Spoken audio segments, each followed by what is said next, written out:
sambil nunggu teman-teman yang lain, lu mungkin bisa kasih gambaran sedikit, bro. Ini kan tadi kita habis ngobrol sama Rio, market kan sebenarnya not bad nih ya, di luar big banks ya. Di luar big banks, di luar blue chip, sebenarnya market ini kan fine-fine aja. Menurut lu gimana, bro, buat teman-teman di sini? Ya sebenarnya kalau kalau kamu ngomong kayak market fine-fine aja, ya sebenarnya nggak ada view yang beda dari awal tahun kita bicara sampai sekarang Glenn ya. Tapi Hmm. memang masih banyak uncertainty yang kita masih tunggu nih Glenn ya. Termasuk kayak ya kita ngomong ya 1 tahun ini minimal ada 12 bulan kejutan ya Glenn ya dari The Fed yang kita nggak pernah tahu kapan. Cuman good newsnya adalah yang jelek itu kemarin udah kejadian Glenn Hmm. di awal dari 2022. Which is sebenarnya kalau kita mau ngomong dari jelek terus berharap jelek-jelek terus kayak nggak bisa, market malah-malah pelan-pelan kan mulai price in, mulai mulai bisa adjust Glenn. Nah, salah satu contoh salah satu kebijaksanaan mungkin yang kamu lihat market mulai adjust itu kayak si The Fed itu kan mulai pelan-pelan nggak naikin suku bunga agresif kayak tahun lalu ya, dia ekspektasinya. Nah, terus kalau kamu lihat juga cut rate itu kan mereka akan rencana cut rate tapi kita nggak tahu kapan. Berarti cut rate ini sebenarnya yang jadi katalisnya. Apakah dia akan bisa maju atau mundur? Just in case tahu-tahu surprise tengah-tengah tahun atau sebenarnya kayak belum sampai Q4 itu getting better, harusnya mereka udah bisa cut rate lebih cepat sih Glenn-nya. Kenapa? Kalau dari awal tahun ini view yang mereka lihat, mereka nggak begitu hawkish ya Glenn. Nah ini mungkin yang kita bisa lihat sampai sekarang belum ada banyak yang berubah ya Glenn ya. Tapi kalau menurut aku, kamu tunggu lihat Chinese New Year deh. Nanti kita lihat kenapa kalau lihat Chinese New Year. Basically kalau kita ngomong kayak China reopening segala macam ya Glenn. China Hmm. reopening itu mereka perlu waktu sampai minimal setelah post apa namanya Chinese New Year barusan mereka bakal aktif lagi.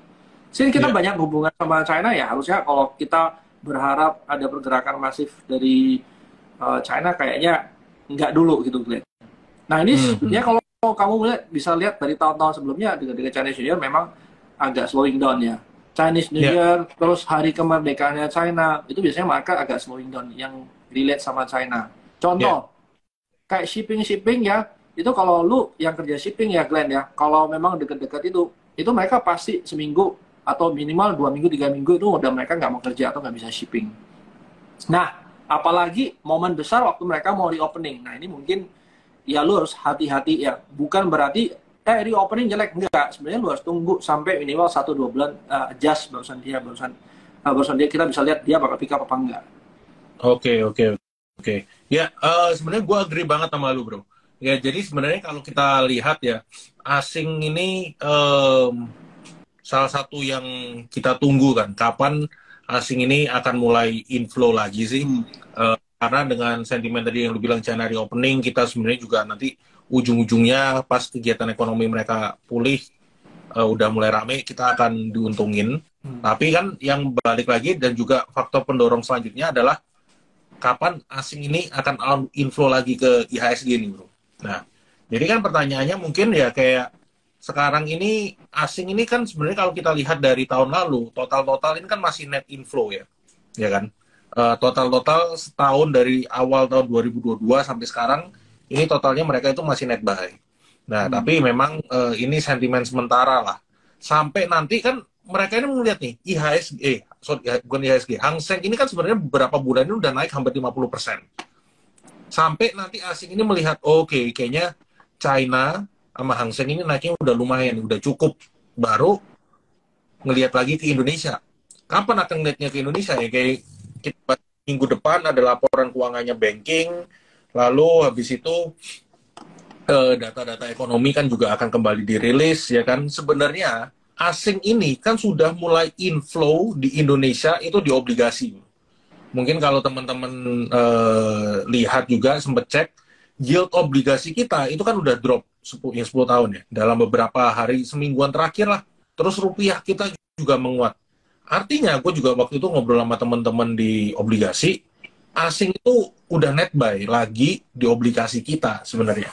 Tinggal nunggu kan pertanyaan selanjutnya adalah kapan IHSG-nya inflow. Nah, itu doang. Ya kalau menurut lo China Imlek itu berarti libur kurang lebih 1 minggu ya bro ya?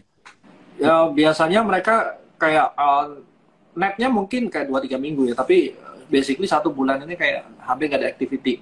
Nah Glenn, sebenarnya ada satu fakta menarik ya Glenn, kalau kamu ngomong soal post pandemic ya, mungkin kalau kita yang lebih kayak awal lebih duluan ya untuk kayak menganggap oke, ini COVID udah kelar.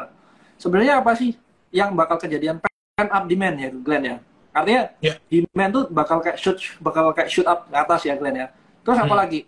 Kalau kita ngomong dengan banyaknya apa namanya, lu dikasih kebebasan lu, ini sebenarnya salah satu indikator yang bisa kamu lihat mungkin untuk yang housingnya China ya Glenn ya. Housingnya China itu kita bisa kalau ada mulai naik sebenarnya ekonominya getting better Glenn. Nah mungkin itu yang perlu kita perhatiin ya. Berarti katalisnya salah satunya itu sih yang kita bisa ini ya. Nah kalau kayak soal EV harusnya nggak ada berita baru soal EV ya, kembali lagi ya produksinya naik ya, berarti kebutuhan terus akan bahan baku akan lebih banyak sih Glenn. Tapi kembali lagi apakah udah pasti ya, yang kita harapkan sebenarnya bakal akan ada improvement Glenn. Tapi memang kita masih belum bisa lihat misalnya, ini masih asumsi kita semuanya akan baik-baik aja gitu. Ya, oke. Nah, kita kan tadi ngomongin asumsi kemungkinan tahun ini apa yang menarik. Mungkin kita sekalian bahas kayak kan selalu kita lihat ya, mungkin di luar dari komoditas metal-metalan, kita kan juga ngomongin sebenarnya sektor consumer nih, sektor consumer. Nanti kita juga coba bahas sebenarnya rupiah menguat terus apa sih yang menarik ya kan. Nah, mungkin sekalian gimana kalau kita sekalian bahas teknikalnya nih bro. Jadi kita sekalian nih. Oke, mau bahas teknikal, tunggu. Gua harus ambil dulu. Oke. Ya, sebenarnya kan kalau kita lihat ya, kayak yang Bro Hans tadi udah bahas, kita juga sering bahas, kita sering, mungkin teman-teman juga udah sering dengar lah. Tahun ini menjelang tahun politik, consumer yang basic needs itu menarik. Ditambah lagi rupiah ini kan terus menguat ya teman-teman. Jadi emiten-emiten yang banyak melakukan impor, ya, yang bahan bakunya barang-barangnya itu pakai US dollar akan diuntungkan. Seperti Era Jaya, terus seperti MAPI, ya mungkin teman-teman bisa name it lah. Banyak sebenarnya emiten-emiten yang mungkin related tuh kayak barang-barangnya itu ngambil keluar. Terus misalnya kayak ICBP, mungkin kalau teman-teman ingat ICBP pas kuartal kedua tahun 2022 itu kan anjlok dapatannya. Itu mungkin yang itu sempat heboh kan. Gue lupa kuartal 2 apa kuartal 3, kuartal 2 kayaknya. Sempat heboh ICBP minus. Padahal minusnya karena adalah forex, ya kan? Forex, oke. Kalau sekarang rupiahnya menguat, ICBP padahal penjualannya masih naik loh, marginnya juga membaik loh tahun ini. Ya ekspektasinya kan mulai soft commodity kan mulai agak mereda ya, karena tahun lalu kan soft commodity agak naik. Mulai membaik loh. Ditambah lagi forexnya membaik. Ya gimana laporan keuangannya nggak bagus. Tinggal kita menurut gua ICBP ini kan nggak turun bro. Jadi teknikalnya gimana nih buat kalau teman-teman nanya kan mungkin yang harus kita lihat sebenarnya second half itu soft commodity udah pelan-pelan easing ya Glenn, mulai slow lah kenaikannya. Nah ini yang buat sebenarnya kontribusi ke dia punya bottom line getting better ya. Nah itu kalau dari ICBP-nya. Tapi kalau kita ngomong soal technical, I think INDF-nya sebenarnya jauh lebih menarik sih Glenn. Kalau tunggu ya, aku lihat ICBP.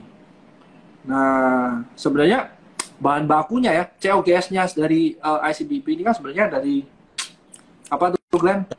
Gandum ya. Gandum ya, benar. Nah, sekarang kalau ICBP sama INDF lebih menarik mana? Sebenarnya kalau aku lebih suka INDF-nya. Kenapa tuh bro? Coba. Sebenarnya kan kalau kamu lihat contraction dari margin di Bogasari sama agribisnisnya itu kan lebih mungkin ICBP lebih oke ya Glenn. Tunggu. Menurut gue ICBP bro, karena kan bahan bakunya kan turun tuh. Sedangkan si INDF itu kan ada CPO-nya juga. CPO kan tahun ini kita mungkin masih ngelihat banyak uncertainty ya. Kayak yang Eropa mau nge-ban lah, kayak nanti supply-nya dari Malaysia seperti apalah. Jadi menurut gua yang kayak bisa kita lihat sih yang terus berhubungan langsung dengan kalau konsumsi untuk yang masyarakat di daerah meningkat, ya kan?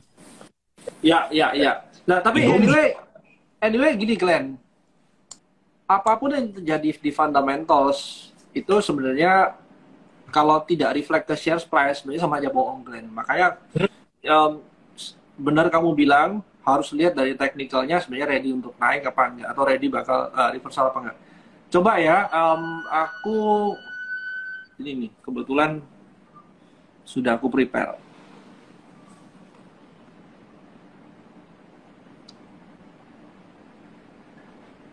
Wah, apa ini bro? Kayaknya itu mulai rebound. Enggak, ini kayaknya kripto ya bro ya. Tunggu. Yang mulai ini gue demen nih, yang mulai rebound apa nih? Oke, sebenarnya kalau kamu lihat ya, ini bukan mulai rebound. Sebenarnya ini chartnya ISG. Overall dari ISG ini kita harus lihat clear dulu deh. Kita harus objektif. ISG ini sebenarnya bakal turning atau enggak. Nah, mungkin kalau kita mau lihat secara objektif, sebenarnya ini loh Glenn kuncinya. Ya, kita bacanya mungkin jangan dari sini doang ya. Kalau dari sini mungkin kita bisa ngomong, oh dia downtrend. Or kalau kita mau maksa, ya ini mungkin kayak falling wedge. Bisa aja. Tapi problemnya adalah seberapa cepat dia recovery. Seberapa cepat dia recovery. Contoh ini ya, waktu dia turun, recovery-nya cukup cepat ya. Waktu di sini dia mulai melambat. Di sini juga melambat, nggak ada buying power. Terus di sini sama yang di sini bedanya apa? Nah, kalau kita mau compare pergerakan ranging di sini sama ranging di sini, sebenarnya bagusan mana? Seenggak-enggaknya kalau di sini tuh ada perlawanan ya Glenn ya. Yeah. Kalau kamu lihat ya. Nah, tinggal ini sama ini compare-nya gimana? Nah, tinggal kalau kamu lihat yang pullback yang terakhir atau semuanya kayak kenaikan yang terakhir ini jauh lebih sehat. Kenapa? Ya ini jauh lebih cepat kan Glenn? Iya. Yeah. Kamu di sini perlu waktu 10 hari, ini cuma perlu waktu 2 hari, berarti sebenarnya ini jauh lebih menarik dong Glenn kenaikannya ya. Bener. Nah, itu sih. Nah, tinggal apakah dia akan sukses ke atas apa enggak? Oke. Apa yang kita ekspekkan? Kalau memang kita ekspektasi dia kenaikannya cukup kencang, berarti mungkin yang paling gampang kita berharap dia kayak V-shape. Ya. Apakah setelah V-shape selesai? Belum tentu. Belum juga. Tinggal V-shape-nya tadi, apakah berikutnya ada pergerakan atau semuanya range yang lebih besar? Kenapa? Logiknya gini, Glenn. Kalau kita lihat ini V-shape, berarti sebenarnya kan yang buat V ini kan lebih kuat buyer atau kuat seller nih. Kalau kita lihat yang lebih kuat buyer, berarti buyer ini movement-nya besar ya. Nah, tinggal what next? Kalau kamu berharap berikutnya adalah pergerakannya besar, sebenarnya ranging-nya jadi besar dong. Nah, logiknya gini. Kalau lu, Glenn, mau pulaan ya, atau mau ngumpulin barang, apakah kamu berharap range yang besar atau range yang kecil gitu? Nah, kalau kamu berharap range-nya besar, berarti kan kamu punya average untuk ngumpulin barang, harganya jauh banget ya, Glenn. Tapi kalau semuanya range-nya kecil, sebenarnya pergerakan dari kekuatan buyer yang di sini, sebenarnya kita bisa asumsi cukup kuat, dia absorb semua seller atau semuanya selling pressure yang ada. Nah, itu dulu. Nah, sekarang kamu lihat nih, Glenn. Kalau dilihat dari sini, ini kan memang daerah support ya, Glenn. Betul. Apakah dia akan turun sampai support sini? Nah, ini dulu kita lihat. Biasanya kan IHSG ini sampai Januari, Februari itu sebenarnya masih rata-rata dia naik ya, Glenn ya. Say kalau ada sell in May go away dan kita biasanya yang di May agak turun. Oke, kita hitung deh kalau sampai Mei di sini dan sekarang kita masih berharap dia turun, nanti Mei mau turun lebih dalam. Kan lebih berantakan dong buat kita, Glenn. Nah, tinggal sekarang Oke, kalau kita berharap Mei-nya turun ya kalau gitu turunnya jangan dari sini dong, turun dari atas nggak apa-apa. Kalau turun dari sini kan wah jeblok dong, Glenn. Apalagi kalau kita ngomong dari view fundamentals, kita ini nggak resesi loh. Yang resesi apa? Yang resesi lebih sorry, bukan resesi, yang potensi resesi ya adalah si US. Potensi ya, tapi sebenarnya keadaannya nggak lebih jelek daripada tahun lalu. Yang potensi resesi paling besar yang Eropa sama UK ya Glenn ya. Indonesia mungkin still doing fine karena kita masih ekspor komoditi cukup oke. Terus harusnya tahun politik biasanya memicu kita punya untuk yang consumer related itu lebih ini ya, lebih bergerak ya Glenn. Nah, mungkin itu dulu. Berarti kalau kita mau lihat mungkin akan turun apa enggak, depends on gimana seminggu nanti. Apakah dia bisa berhasil tutup kayak misalnya sama kuatnya sama waktu penurunan. Waktu sama kuatnya dan penurunan. Mungkin kalau kita gambarnya kayak falling wedge, mungkin nggak akan kejadian. Gitu Glenn. Tapi berdasarkan tren yang terakhir, oh ini masih downtrend bos. Bedanya adalah waktu lu lihat di sini Glenn, breaknya seberapa jauh? Semakin kecil nggak? Kalau breaknya semakin kecil, sebenarnya selling pressure semakin rendah loh. Ya. Kalau lihat dari sini, dan reaction-nya kecil segini. Reaction-nya tetap dia turun. Tapi reaction sini, kalau misalnya spending time-nya lebih pendek, dan sebenarnya buying pressure-nya cukup kuat. Gitu Glenn, kalau dari IHSG. Jadi, ya kita nggak bisa ngomong pasti salah atau pasti benar, tapi kalau asumsi kita dia harus naik, dan apa yang kita ekspektasikan dari fundamental sentimennya si Glenn. Gitu. Oke. Ya. Nah, itu insight yang sangat menarik ya teman-teman buat IHSG.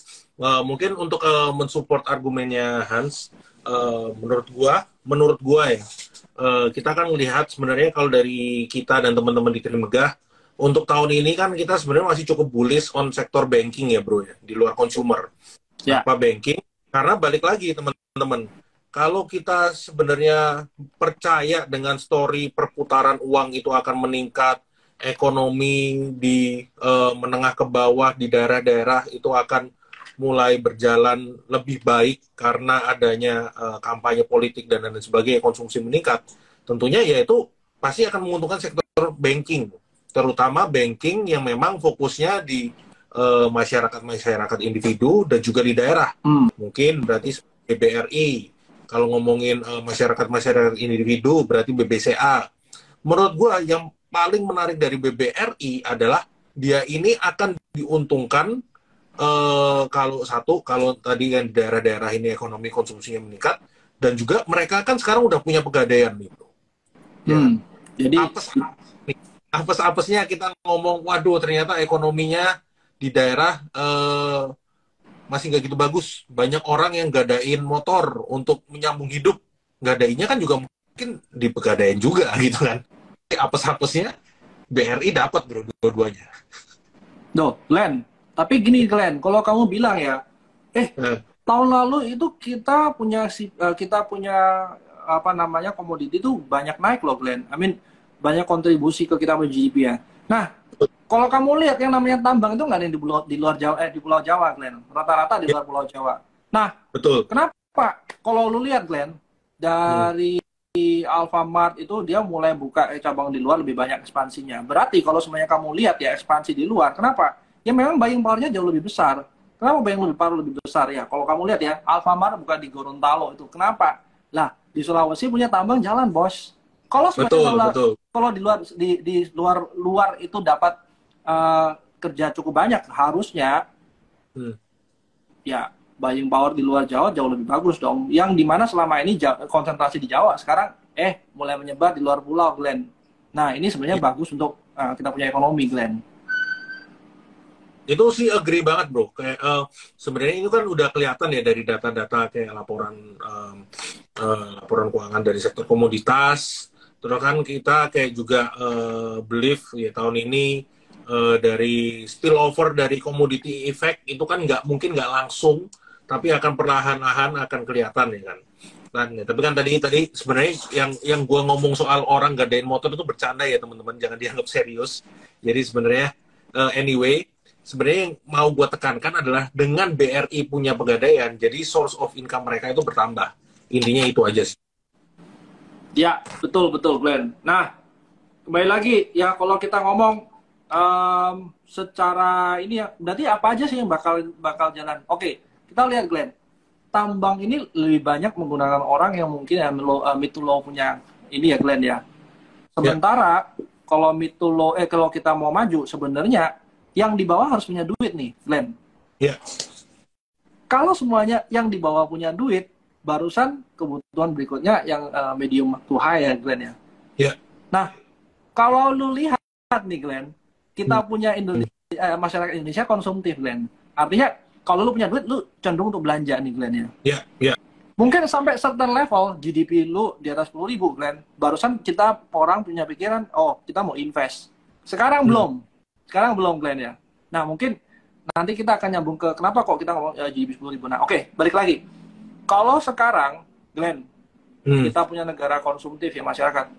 Dengan adanya kenaikan UMR lah, terus kita juga bayar lebih banyak, terus excessive income-nya juga ada. Apa sih yang mereka orang buat? Biasanya orang kredit motor nih, Glenn. Nah makanya kredit motor, kredit, siapa sih yang pegang kredit? Mungkin itu salah satu yang nanti kita bisa lihat ya, view dari gue, Glenn ya. I think kalau penjualan motor jalan, harusnya kreditnya juga jalan. Nah ini mungkin biasanya jalannya barengan nih, Glenn. Iya, iya. Itu berarti udah ada 2 emiten langsung tuh, penjualan motor dan kreditnya. Langsung aja gua pil namanya deh, MPMX sama Bevin, teman-teman. Nah, itu adalah salah satu yang bisa di-watch ya, teman-teman, sebenarnya untuk tahun ini. Karena mungkin teman-teman ini kalau kita ngomongin konsumsi terus, consumer goods terus, mungkin bosen. Kita ngomongin China reopening, metal-metalan juga udah bosen. Karena mungkin selama 2 minggu kita udah selalu promote ya kan soal permetalan emas dan udah naik semua. Mau kita ngomongin Antam, mau kita ngomongin MDKA, semuanya udah naik nih bro, 2 minggu kan. Sekarang pertanyaannya, ini yang belum naik dan sebenarnya masih sangat menarik untuk tahun ini. Ya. Oke, Glenn. Nah, kalau itu sebenarnya ini nyambung sedikit ya, bukan gua mau memperpanjang ini, Glenn, bukan mau pom-pom juga ya. Tapi kalau berdasarkan yang ini ya, Indomaret masuk NTT, kalau Alfamart masuk Alfamidi. Oke, sama. Kenapa ya? Si Alfamart ini ngelihat sebenarnya buying power dari luar Jawa ini naik sih. Makanya sebenarnya kontribusi retail spending growth di luar Jawa itu jauh lebih besar sebenarnya daripada sekarang ya. Karena orangnya juga lebih banyak di luar juga ya, Glenn ya. Yeah. Terus apa ya? Mungkin kalau kayak Alfamart itu ya, yang tadi ngomong kan mungkin yang Indomaret, Alfamart sendiri memang dia ada MIDI juga ya. Nah, Alfamidi ini mungkin yang teman-teman perlu tahu, pasarnya dia itu lebih ke high end punya ya, Glenn ya. Makanya sebenarnya kalau teman-teman lihat ya, targetnya dia Alfamidi sebenarnya cukup clear, middle income. Kenapa? Karena dia nggak mau kayak kanibal sama Alfamart-nya ya, Glenn. Terus juga dari produk atau SKU-nya dia sebenarnya jauh lebih banyak daripada Alfamart ya. Kembali lagi tujuannya supaya tidak kanibal sama Alfamart-nya ya. Nah, yang sekarang mereka juga fokus expand ke luar Jawa. Nah, bagusnya apa?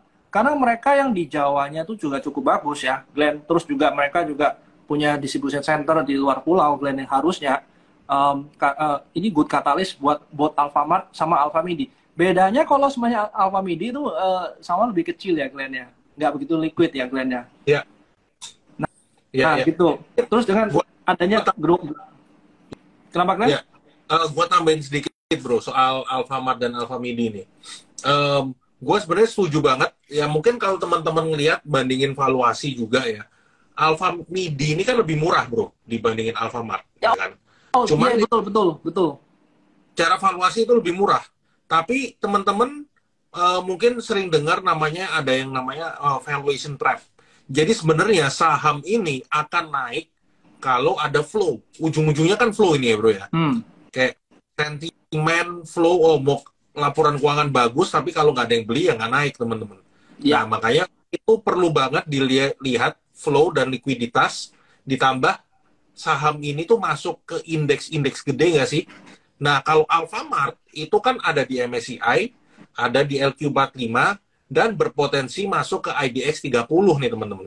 Sedangkan MIDI itu kan belum masuk mana-mana nih. Nah, beda soal. Nanti kalau MIDI, misalnya kan rencananya kan mau stock split mungkin efektif di Februari atau Maret. Setelah itu mungkin dia juga bisa masuk ke indeks-indeks tertentu, asingnya jadi bisa ikutan beli, ya itu mungkin bisa ikutan naik ngejar valuasinya si Alfamart. Tapi Ya, at the moment mungkin ya masih si Alfamart-nya dulu sih bro. setuju, setuju Glenn. Nah, kembali lagi Glenn. Ya, memang benar ya, MIDI mau stock split ya tujuannya. Nah, ini stock split itu karena ada right issue ya. Nah, tinggal kita harus tahu benar-benar nih right issue-nya apa. Kalau memang kita mau coba betting di MIDI ya, yang sebenarnya masih dilihat sama Alfamart. Tapi memang kembali lagi teman-teman harus lihat ya, mungkin kalau kita mau ngomong Alfamart-nya kita tahu lebih besar ya, kalau kita mau alfanya mungkin ngambil di MIDI-nya. Karena right issue-nya mungkin salah satu katalis positif supaya untuk memperbaiki mereka punya cash flow juga ya Glenn ya. Ya. Nah, mungkin valuasi sebenarnya hampir sama. Bedanya adalah kalau kita ngomong Alfamart itu mungkin PI-nya lumayan tinggi ya Glenn. Sementara PI-nya si MIDI itu berapa? 19 kali ya. Nah, Alfamart sendiri terakhir 40 sampai 60 kali. Nah, ini sebenarnya diskon lumayan banyak sih. Nah, ini kalau kita mau ngambil alfanya, Glenn, alfanya. Ya. Ya, agree. Cuman ya kayak teman-teman kayak mesti ngelihat juga nih kayak flow-nya dua saham ini sebenarnya menarik ya karena semua berhubungan dengan kalau consumption naik orang-orang mulai belanja, mau itu belanjanya makanan, mau itu belanjanya pulsa, karena di daerah-daerah itu orang kalau isi pulsa masih ke minimarket bro, ya kan, orang-orang mau beli listrik mau bayar listrik, mau bayar tagihan pajak dan lain-lain, bayarnya masih ke minimarket bro. Nah itu Betul. yang perlu diingat, yang perlu teman-teman aware. Kan kita ngomongin dari tadi itu di luar Jawa ya teman-teman. Nah beda dengan kalau misalnya teman-teman tinggal di kota-kota gede. Makanya kayak ini yang membuat sebenarnya Alfamart ini sangat erat kaitannya dengan konsumsi dari masyarakat. Ini apa ini bro? Ini MIDI yang tadi kita bahas ya Glenn ya. Makanya ya here's the thing, kalau untuk MIDI ini sebenarnya teknikalnya nggak enak nih Glenn. Kita lihat bacanya yang memang kalau memang mau betting ke sini mungkin ya kita harus jaga risknya aja Glenn ya. Ya itu sih kalau untuk MIDI ya.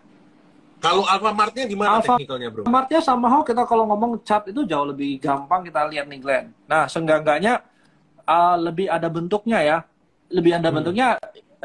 Yang aku maksud adalah dia punya shadow itu nggak atas bawah nih. Kalau atas bawah itu kayak lu bayangin lu beli terus ada yang jual gitu. Beli ada yang jual. Nah ini yang nggak begitu nyaman ya Glenn ya. Jadi somehow kalau kita pakai technical di kayak tadi MIDI itu nggak begitu ideal. Oke. Ya. Agree. Mungkin apa lagi ya bro? Kita tadi kan bahas consumption, terus yang diuntungkan dengan retail bro. Dari tadi kita bukan ngomong consumer tapi retail ya. Nah kalau ngomong retail spending sebenarnya banyak lagi nih. Lu bisa lihat Glenn ya, yang mid to low atau semuanya mid to high Glenn ya. Kalau mid to low ya mungkin kayak Alfamart ini kan since kita punya orang tuh cukup banyak Glenn ya. Populasi kita lebih banyak. Sebenarnya ini bagus harusnya untuk yang sentimen mid to low ya IMFT atau MIDI-nya Glenn ya. Ya walaupun MIDI-nya sebenarnya untuk yang lebih eksklusif ya Glenn ya. Nah terus kalau kemudian kayak ngomong retailan yang balik lagi kenapa kok retail? Nah tesisnya adalah kalau kemarin kita punya COGS lumayan tinggi ya Glenn ya. Kalaupun memang dia ada slowing down, tapi kembali lagi UMR-nya jadi masalah sekarang buat buru-buru pabrik, otomatis kan ya kamu harus spending lebih buat mereka kan, otomatis mau top line atau bottom line pasti ngefek dong Glenn ya. Nah mungkin bottom line apa Glenn bahasa ininya Glenn? Net profit. Net profit. Nah itu sih yang aku bilang. Sedangkan kalau kita ngomong retail, apapun biaya UMR atau biaya lain-lain itu sebenarnya di-pass on langsung ke klien ya, ke end user Glenn. Nah, betul. Berarti kalau tadi ngomong lu mau beli barang atau mau beli mie di mana? Ya, di store dong Glenn ya. Lu mau beli sepatu di mana? Di store. Nah, store-nya cuma ngambil marginnya doang Glenn ya. Makanya kalau kayak contoh kayak Alfamart yang retail atau Era ya walaupun the shortest tapi kan dia pass on bebannya kan dikasih ke klien langsung. Atau beli sepatunya di Foot Locker sekarang yang paling asik ya, Foot Locker yang punyanya Mapa itu gitu ya, atau yang di GD Sport. Nah, ini mungkin yang tinggal ngambil spreadnya doang, Glenn, itu mungkin jauh lebih lebih less risky lah, Glenn, kalau aku lihat. Era juga ya, namanya Era juga, aku sempat bahas juga ya, by technical Era sebenarnya ada reversal, Glenn. Tinggal apakah secara fundamentalnya sesuai apa enggak gitu. Gimana, Glenn, kalau lu lihat Era, Glenn? Era ini sebenarnya salah satu yang 2 tahun lalu, gue lupa, pas COVID pertama itu kan 2020. Pas 2020, pas result itu kan bombastis ya, karena orang-orang nggak keluar kota, nggak keluar negeri, duitnya dipakai buat belanja gadget baru. Makanya penjualan iPhone kan sampai sold out. Karena terus habis itu kan penjualan agak menurun, ditambah lagi kan US dollar di tahun 2022 itu menguat. Jadi kan era ini semakin terbebani ini. Tapi 2023 menurut gua ini era ini bisa ada turnaround. Kenapa? Karena ekonomi kan udah mulai pulih. Ya kan? Consumption sebenarnya era ini kan menengah ke atas ya bro ya kita bilang. Jadi consumption yang menengah ke atas itu lebih resilient kayak yang lo bilang tadi. Jadi kayak orang misalnya lebih punya duit lebih untuk di-spend. Terus era juga akan benefit dari rupiah yang menguat. Kenapa? Karena mereka ini ngambil barangnya semuanya kan dari luar negeri. Mau itu iPhone, mau itu ngambil barang-barang dari JD Sportnya mereka. Semuanya itu kan pakai US dollar nih bro. Nah, dengan US dollarnya ini melemah, era otomatis kan bisa dapat barang, oh gue dapat barang-barang lebih murah nih. Apakah kalau mereka mendapatkan barang lebih murah, harga jualnya itu pasti langsung turun? Enggak kan? Karena once mereka udah kayak naikin pass on ke customer, ke consumer, ke kita-kita, hampir jarang banget lah tiba-tiba, oh iPhone turun karena rupiah menguat. Nggak pernah denger gue malah. Ya kan? Iya, malah kalau lu lihat, Glenn, di pasar second, yang Samsung udah turun berantakan, iPhone nggak turun-turun, Glenn. Nah iya. Makanya iPhone, Glenn, jangan beli Samsung. Tapi Glenn, iya, kalau gimana? kamu lihat, kamu tahu nggak apa sih yang kontribusi paling besar dari Era? Kalau di Segmen luar apa sih? yang pertama itu yang ya tentunya elektronik. Terus yang kedua itu adalah apparels, baju. Nah, apa ya istilahnya?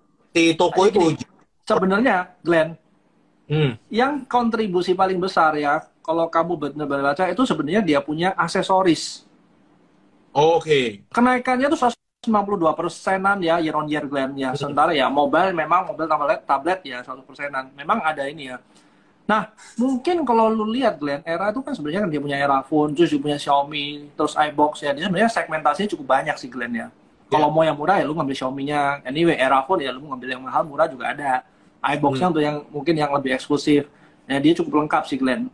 Nah, memang kalau kamu bilang tadi ada kayak apparel yang GD Sport segala macam ya, sebenarnya dari GD Sport ini baru ya. Kalau teman-teman lihat GD Sport ini baru kan kayak 6 bulan terakhir ya baru agak rame ya. Untuk ini ya, untuk kompetitornya si apa tadi? Foot Locker. Nah, good thing-nya adalah si GD Sport-nya sendiri sebenarnya setelah 6 bulan nih, Glenn, dia punya 91% Q ya, Glenn ya. Itu udah kontribusi sekitar 3 billion ya, Glenn. Ya anyway positif lah intinya, Glenn. Betul. Dari GD Sports-nya. Nah, yang menarik katalis yang gua lihat nih, Glenn. Kalau Era ini tahun berapa nih? Tahun 2022 kemarin ya, itu ada buyback ya. Dari sekitar September sampai Desember itu ada buyback sekitar 43,2 billion ya. Million, Glenn. Sementara kalau kita lihat dana yang ready untuk buyback ini sekitar 300 million, Glenn. 300 miliar. Ya, berarti kan masih dari duit yang dia belanjakan itu kan, 19,3 billion, Glenn. Terus dia masih ada dana 300 billion. Harusnya, Glenn, masih ada dana lebih untuk kita kalau dia mau buyback dia punya saham, Glenn. Nah, bicara buyback ini biasanya positif katalis untuk buat harganya naik ya, Glenn ya. Nah, ini mungkin ya kita tinggal tunggu kapan sih dia akan rilis buybacknya lagi, Glenn. Ya Ya, jadi mungkin gua simpulin dikit ya untuk on era ya. Jadi kan ini era ini kan memang fokusnya menengah ke atas, jadi itu diuntungkan karena consumption-nya untuk menengah ke atas itu segmennya lebih kuat. Terus ditambah lagi rupiah menguat, itu era juga akan diuntungkan karena mereka bisa mendapatkan barang-barangnya at better margin. Terus ditambah lagi ya mereka ada buyback yang bisa dilanjutin karena cash mereka banyak. Sebenarnya itu kan, Bro. Ya, Nah, ya, ya. terus Nah, kalau di luar itu mungkin ada satu lagi nih, Bro, sebenarnya yang gue lihat sebenarnya cukup menarik. Ramayana. Nah, ini kebetulan ada yang nanya nih, Rals. Kan kita udah ngomongin konsumsi yang menengah ke atas. be- Konsumsi yang menengah ke bawahnya, ini lumayan menarik. Karena mungkin Rals ini kan sangat erat disambunginya sama Lebaran. Lebaran kan ini lumayan maju ya. maju Nanti kita itu bulan Maret ya, 4 April ya. bulan puasanya Maret, nanti Lebarannya April. Nah, jadi Oke, mungkin kalau oke, oke. teman-teman Nah, udah betul. gimana? Oke, secara RALS mungkin fundamental belum lihat Glenn. Cuman kalau kamu lihat Glenn, RALS ini debt store yang biasanya kalau dia buka itu di lahannya sendiri Glenn. Kalau kamu Ya, lihat-lihat kan dia punya lahan sendiri Glenn. Harusnya uh, by evaluasi dia punya aset aja nggak ada penurunan Glenn ya. ya. Halo? Oke, ya, Ya. ya. Terus kalau kamu lihat, memang secara RALS ini ya, memang dia sudah break high-nya, ya sebenarnya ada potensi dia naik ke atas. I think kalau semuanya kita mau betting dari harga sekarang ya di 800, aku cari 20, cari kurang lebih take profit dari sana sih. Harga 800 more or less ya, I think masih bisa. Tapi best scenario adalah kalau dia memang bisa ada pullback dulu sih Glenn. Kenapa? Balik lagi, kalau aku tidak begitu nyaman Glenn dengan tipe trading yang buy on breakout karena aku takutnya gampang kemahalan Glenn. Aku akan tunggu waktu dia pullback masuk, aku jauh lebih nyaman. Nah untuk sekarang ya kita bisa masuk, ya tunggulah kita lihat pullback untuk kita jaga kita punya risiko sih Glenn. Ya, ya, ya, agree. Gue jadi ingat ini Rals ini salah satu saham yang sempat kita call juga pas awal-awal tahun. Terus ternyata kan naiknya lumayan. Bener, gue agree sama lu. Sekarang itu mungkin sebenarnya kita tinggal tunggu pullback-nya nih, ya teman-teman. Karena balik lagi likuiditas di market ini kan masih limited ya, bro ya. Kayak belum bisa balik. Ya mungkin angka even hari ini berapa sih kayak transaksi di bursa itu 10T doang. Biasanya mungkin at least 15T ya. Jadi balik lagi teman-teman, kayak kalau ternyata memang likuiditas di market ini belum balik, masih nggak serame dulu, jangan terlalu kayak ngoyo apa ya, kayak terlalu memaksakan buat buy on breakout karena ya volumenya juga belum serame dulu teman-teman. Better nunggu pullback. Ya kalau nggak, kalau sambil menunggu Rals pullback mungkin cari saham lain, bro. Iya, Ya kan? iya, iya. Seperti apa tuh Glenn saham lain? Kebetulan gue jadi inget nih, bro. Raja itu mungkin sebelum kita masuk ke saham lain, Raja ini gimana kabarnya, bro ya? Udah mulai naik lagi kayaknya. Nggak tahu, belum dapat Queen Glenn. Tuh. Oke, nah ini sebenarnya cukup gampang ya Glenn. Kalau kita mau trading ya Glenn ya. Kalau kita mau trading, paling enak itu kalau bisa tahu di mana atas, di mana bawah. Nah, ini case kalau kamu lihat Raja, itu kan ranging ya dari kapan tuh? Dari bulan Agustus 2022 ya sampai sekarang ya. Ya. 2021 ya Glenn ya. Agustus 2022 sampai sekarang. Itu naik turun itu sekitar 16 sampai 18% ya Glenn. Nah, sebenarnya ya kalau lu ikutin naik turun dengan asumsi nggak akan ada air high, ya udah berapa kali lari Glenn ya. Cuman ada cumannya nih Glenn. Kalau kita lihat dari resisten ya, kalau mau tes berapa kali sih? Suatu saat juga orang kalau dikasih 5 kali resisten lama-lama juga jiper juga ya Glenn ya. Nah, coba kita hitung ya, berapa kali nih dari sini? Sekali, 2 kali, 3 kali, 4 kali, 5 kali. Apakah orang akan punya mindset yang sama dengan seperti ini? Oh, ini mungkin orang-orang ke 6 kali, oh mungkin nggak akan kejadian. Nah, ini mungkin yang aku lihat ya Glenn ya. Kalau aku jadi yang udah punya Raja, I think aku akan cabut Glenn. Karena kita udah bolak-balik nih Glenn di sini. Sekali, 2 kali, 3 kali, ini mungkin 4 kali. Itu sih kalau dari aku, kalau Raja ya. Yes. Ya. Terus apa lagi? Kamu lihat nih, Glenn. Kenaikan yang di sini, kenceng, mulai pelan, mulai landai. Ini lebih landai. Gampangnya gini deh. Berapa sih sudut kencengnya? Kalau sebenarnya mulai landai 45 derajat lebih. Nah, ini tanda-tanda dia 45 derajat, tanda-tanda dia udah mulai pelan nih, Glenn. Nah, mungkin mungkin kita harus lebih wise atau lebih objektif. Stay away gitu. Yes. Gak apa-apa teman-teman, gak apa-apa bro. Kalau kayak misalnya memang ini nggak menarik ya kita langsung coba ingetin dulu ke teman-teman. Tapi balik lagi teman-teman, ini kan menurut kita juga. Jadi kalau teman-teman mau percaya apa mau nurut atau mengikuti apa enggak ya terserah teman-teman. Ya. Bro, kenapa lu nggak lihat ini sih sebenarnya? Apa tuh? BRMS. Nah, BRMS itu gue bukan nggak ngelihat lagi bro. Kayak ini adalah salah satu saham yang kita call, mau itu diterima IDS, mau itu di pas kita IG Live. Kita udah bahas ini terus, makanya kayak metal-metalan itu gue nggak bahas lagi sebenarnya. Oh, jadi kenapa? Kita skip aja ya. Kita udah call terus. Nah, kayaknya teman-teman pas kalau dengerin live kita, dengerin live lu sama Billy juga udah sampai bosen kali bro. Ya udah, kalau gitu kita skip, jangan lihat ini. Lainnya ada. Apa ya kira-kira misalnya, ada saham Alfa nggak sih kalau kamu Glenn? Kalau gua sebenarnya untuk tahun ini yang ya udah lu sebutin tadi Alfamart, terus Era. Jangan Alfamart, saham Alfa, jangan Alfamart dong. Loh, dari namanya aja udah Alfa bro. Oh, gimana? Yes. Itu orang mau cari saham cuan, mau cari Alfa di mana-mana, namanya aja udah Alfa ya, Alfamart. Iya. Ini nih Glenn, kalau aku masih punya ini. Sama Bumi. Nah, kalau gua. Oh, Bumi. Oke. Aku belum lihat Bumi sih. Bumi, ya oke. Dia memang udah ini ya. Nah, oke. Ini model seperti ini sebenarnya ya potensial dia reverse sih Glenn. Ya. Tinggal apakah dia bisa survive nggak di atas ya 149 up? I think kalau dia bisa survive 149 up ya dengan asumsi kayak kemarin TP itu dia 220, 205 ya mungkin masih masuk akal ya Glenn ya. Nah ini bener juga. Kenapa? Kalau kemarin kamu lihat itu kan si Salim masuk itu kan mau ngambil yang KCP-nya ya Glenn ya. 51% dia mau eksekusi semua. Sebenarnya kalau dengan dia ambil semua menjadi punyanya si Bumi, sebenarnya bottom line atau sebenarnya NPM-nya itu bakal ada kontribusi lumayan banyak, Glenn. Nah, jadi kalau kita ngomong dari call yang lain itu udah positif, Glenn ya.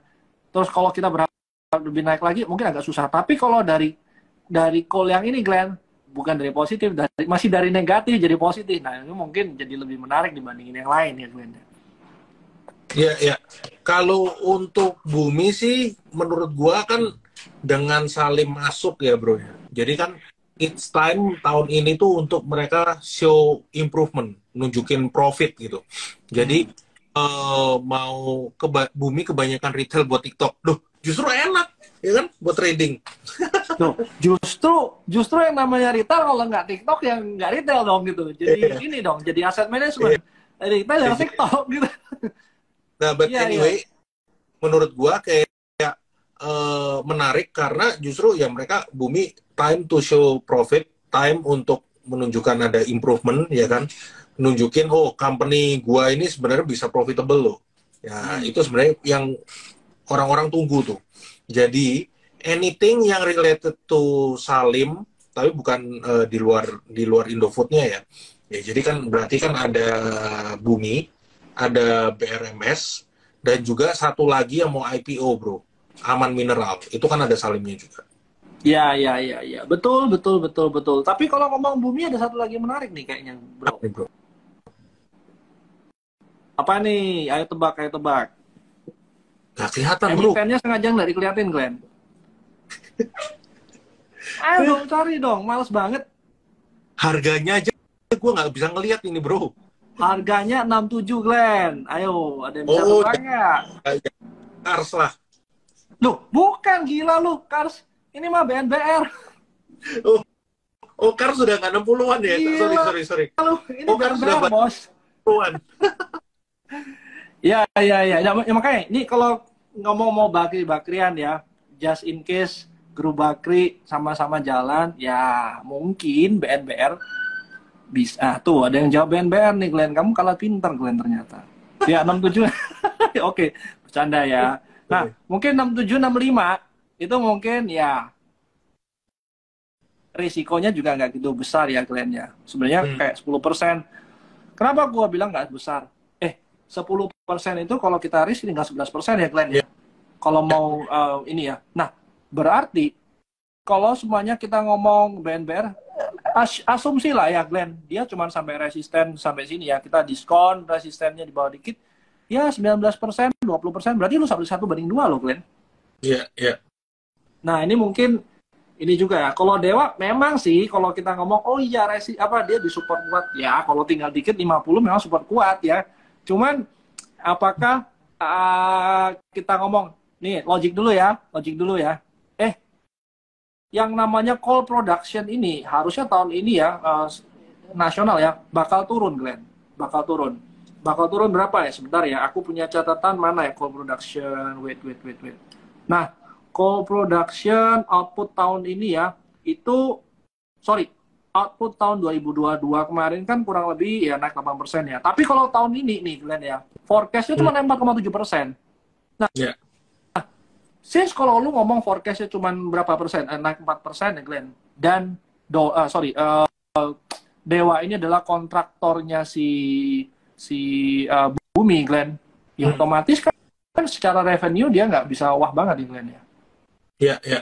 Mungkin gini, kalau kita ngomongin coal production yang akan agak melandai, balik lagi teman-teman. Teman-teman perlu ingat tahun lalu itu ada krisis energi ya kan?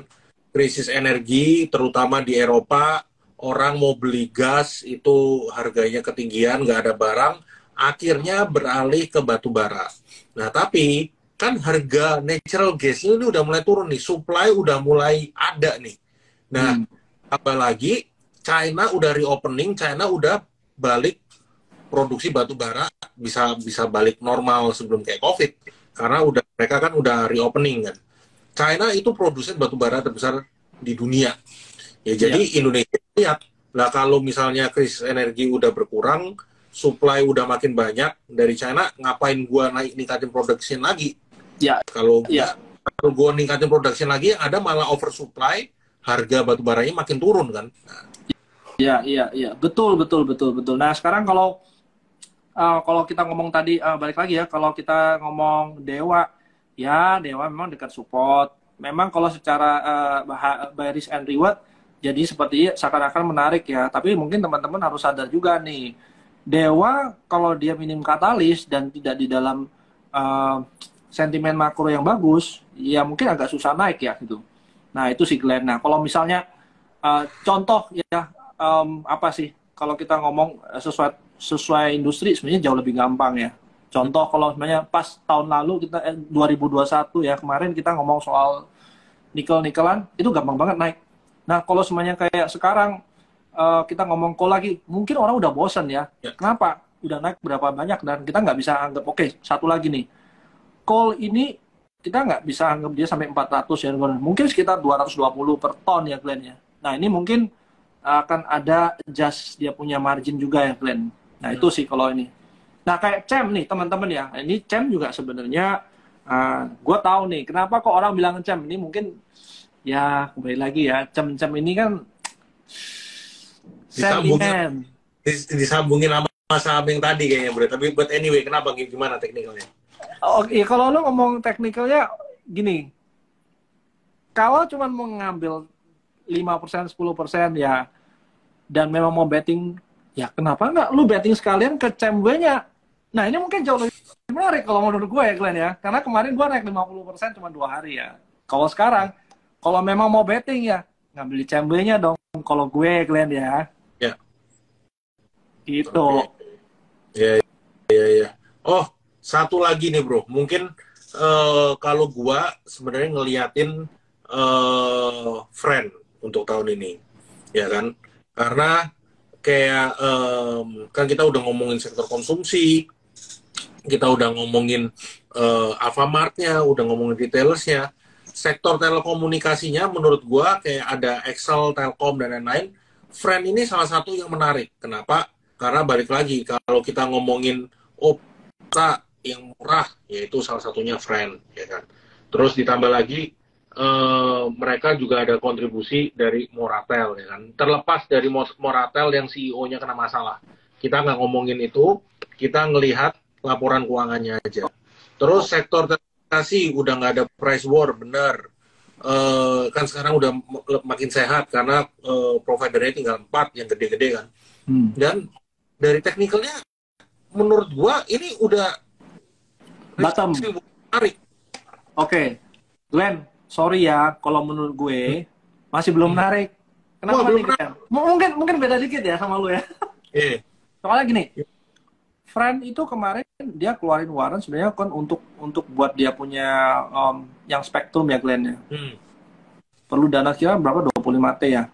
Nah, itu kan jatuh temponya sampai 5 tahun, Glenn. Nah, ini barusan tahun kedua nih, Glenn.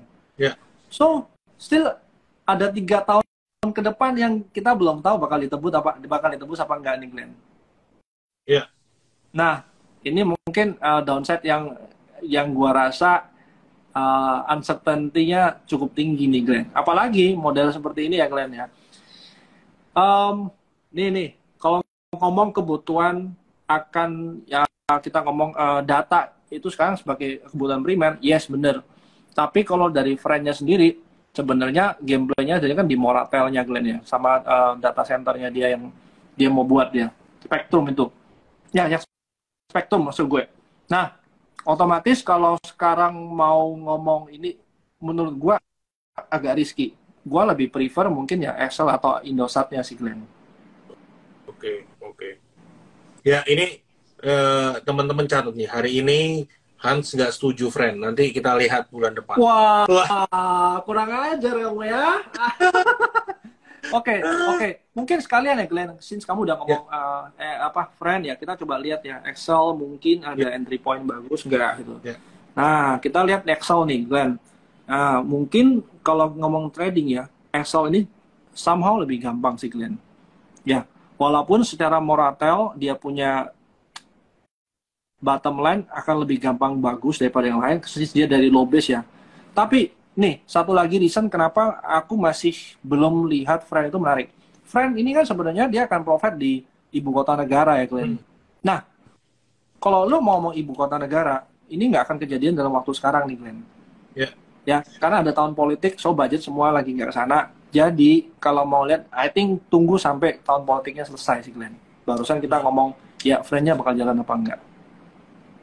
Oke. Itu. Nah, kayak yang terakhir mungkin ISAT sama Telkom ya.